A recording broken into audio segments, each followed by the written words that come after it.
왔니? 파도너스 그분 흉내를 내는데 좀 저랑은 안 어울리는 것 같고 저는 존댓말로 가겠습니다. 오늘은 제가 항상 이 사기 관련 얘기를 좀 많이 다루게 됐는데 근데도 또 이제 많은 분들이 많은 피해를 입었다고 해서 제보를 많이 해주십니다. 저는 이런 사건의 영상을 봤는데 저도 비슷한 이런 사건을 겪었어요. 저는 저런 사건을 봤는데 또 비슷하게 저런 사건을 겪었어요. 거의 비슷한 유형을 겪었어요. 이런 얘기가 굉장히 저에게는 자주 일어나는 일입니다. 그래서 아예 애초에 사기를 당하지 않으려는 방법, 클래스 101에서 안 불러줘서 제가 혼자 하는 클래스 101입니다. 사기사이버대학교 1강 사람을 믿지 마라, 포지션을 믿어라. 오늘 1강 한번 시작해보도록 하겠습니다. 이 사기를 당한다는 건 결국 사람을 믿는 거잖아요. 누군가를 내가 믿는다. 믿어야 사기를 당하지. 내가 아무도 안 믿는데 혼자 갑자기 사기를 당할 수는 없잖아요. 뭐 아주 간혹 정말 예외적으로 뭐 은행에서 불안전 판매를 했다거나 증권사에서 뭐 오일을 샀는데 그게 마이너스 유가를 가버린다거나 정말 100년에 한 번 있을까 말까 한 그런 일 아니면 일반적으로 사기라는 거는 내가 누군가를 믿어야 당하는 건데, 그런데 내가 어떤 사람을 믿을지 말지는 어떻게 판단을 해야 될까요? 오늘은 그 얘기를 한번 해보도록 하겠습니다. 사람을 믿지 마라, 포지션을 믿어라. 뭐 여기서 포지션이란 단어를 잘 모르시는 분들을 위해서는 그 포지션이란 건 결국 내가 어느 곳에 돈이 들어가 있는가요? 내가 주식에 돈이 들어가 있냐, 부동산에 돈이 들어가 있냐, 아니면 뭐 전기 예금에 돈이 들어가 있냐, 뭐 이런 게 바로 포지션인데요. 네, 여기서 뭐 이제 뭐 누굴 믿어야 될까? 우리는 엄마를 믿어야 되냐 마냐 그런 걸 고민하지 않아요. 보통은 가까이는 나에게 찾아온 보험 설계사, 요즘은 재무 설계사라고 많이들 하죠. 재무 설계사를 믿어야 되냐 마냐, 아니면 멀게는 내가 유튜브 검색해서 본 주식 관련 유튜버의 말을 믿어야 되냐 마냐, 뭐 이런 걸 선택을 해야 된단 말이에요. 주식 투자 유튜버 같은 경우에는 굉장히 달콤한 사탕을 항상 준단 말이에요. 이것만 사면 10% 오른다, 이것만 사면 뭐 20% 오른다. 하지만 그런 달콤한 사탕은 우리 곁에 흔히 있지 않아요. 항상 그런 걸 사면은 귀신같이 떨어지는 모습을 볼 수 있죠. 좋은 제안이 오면 꼭 생각을 해봐야 돼요. 좋은 제안은 꼭 생각해봐라. 첫 번째, 좋은 제안은 꼭 생각해봐라. 우리에게는 좋은 제안이 오지 않아요. 저한테도 좋은 제안이 오지 않고 여러분들에게도 좋은 제안이 오지 않습니다. 뭐 가끔 20년씩 사귄 친구는 나에게 좋은 제안을 할 수도 있지. 근데 어제 만난 사람이 나에게 좋은 제안을 하지 않아요. 절대 좋은 제안을 하지 않습니다. 왜 나에게 이런 좋은 제안을 하죠? 이런 고민을 하는 게 아니라 이 사람이 어떤 속마음을 숨기고 있는지를 항상 생각해 봐야 된다는 거예요. 그런 좋은 제안은 대부분 의도를 숨기고 있을 가능성이 대단히 높기 때문이죠. 물론 이런 걱정을 할 수도 있어요. 정말 좋은 사람이면 어쩌지? 정말 인생에 한 번 있었던 찬스였으면 어쩌지? 이런 걱정은 크게 안 해도 됩니다. 그런 제안은 흔히 오지 않습니다. 왜냐하면 대부분의 세상에서는 기브 앤 테이크, 혹시 스펠링 모르실까봐, 세상은 기브 앤 테이크이기 때문입니다. 이게 화이트보드라 잘 안 보이네요. 이래서 다들 분필을 쓰는구나. 하나 배우네요. 어쨌건 세상은 모두 다 기브 앤 테이크고 공짜 점심은 없기 때문입니다. 그러니까 그렇게 좋은 제안은, 그리고 그렇게 쉬운 어떤 대가가 있는 거는 별로 그렇게 세상에 없습니다. 만약 정말 꿀 같은 정보라면 그 정보를 활용해서 돈을 벌고 싶은 게 이 사람의 마음이란 말이에요. 예를 들면 빅쇼트를 봅시다. 빅쇼트에는 부동산 폭락론자가 등장을 해요. 그래서 서브프라임 모기지를 정확하게 이 위기를 맞춰갖고 폭락하는 걸 맞춰서 거기에 맞춰서 돈을 벌죠. 여기에 걸어서. 마찬가지로 우리나라에서도 부동산 폭락론자가 뭐 10년 전인가 20년 전부터 계속 부동산 폭락론자 한 분이 있었죠. 되게 유명한. 만약에 진짜 폭락에 자신 있다면 여기에 돈을 걸었어야죠. 왜 안 걸었죠? 자기도 자신이 없기 때문 아닐까요?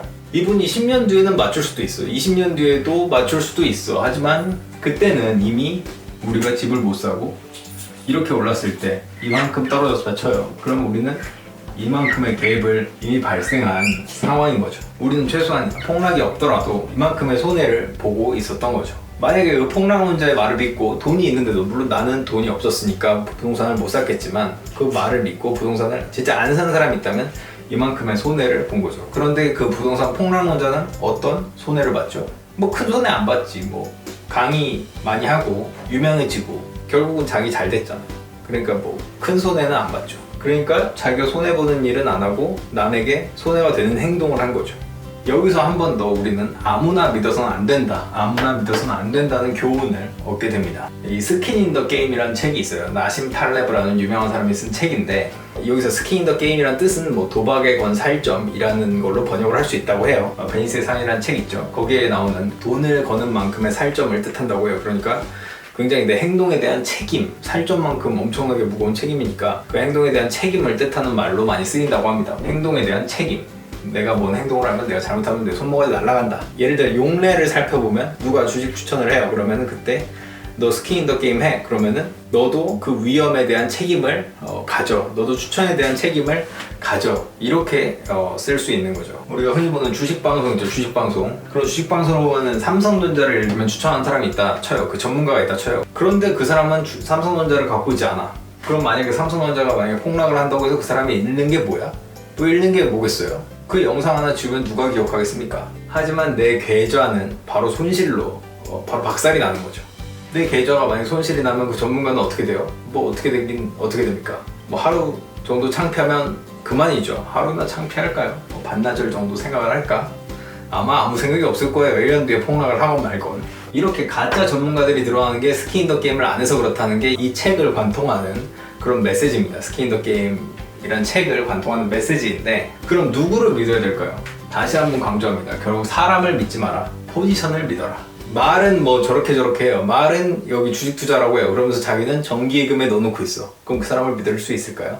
우리가 로또 번호 추천해주는 사람들이 있어요. 로또 번호 추천. 정말 그걸 믿는 사람은 제가 더 이상 거기에 대해서는 얘기하지 않겠습니다. 어쨌든 로또 번호 추천해주는 걸 믿는 사람들도 있죠. 그리고 로또 번호를 추천해주는 사람들이 있고, 그런데 정말 일반적으로는 로또 번호를 추천해주는 사람을 믿지 않는 이유가 뭡니까? 만약 그런 기술이 있다면 로또 한 100번 정도 연속 당첨된 다음에 이제 그냥 로또고 나발이고 신선처럼 그냥 세상을 살겠죠. 근데 그게 안 되니까 그 로또 번호 추천해주는 사람들은 어떻게 해요? 뭐 홈페이지도 만들고 열심히 광고도 태우고 마케팅도 연구하고 어떻게 하면 이렇게 더 자극적으로 문구를 만들까도 생각하고, 그러니까 로또가 안 된다는 걸 본인들도 아는 거지. 만약 그 로또 번호 추천해주는 사람들이 로또 번호 추천의 신뢰성을 믿는다 그러면 어떻게 해야 돼요? 로또를 사는데 돈을 다 써야지.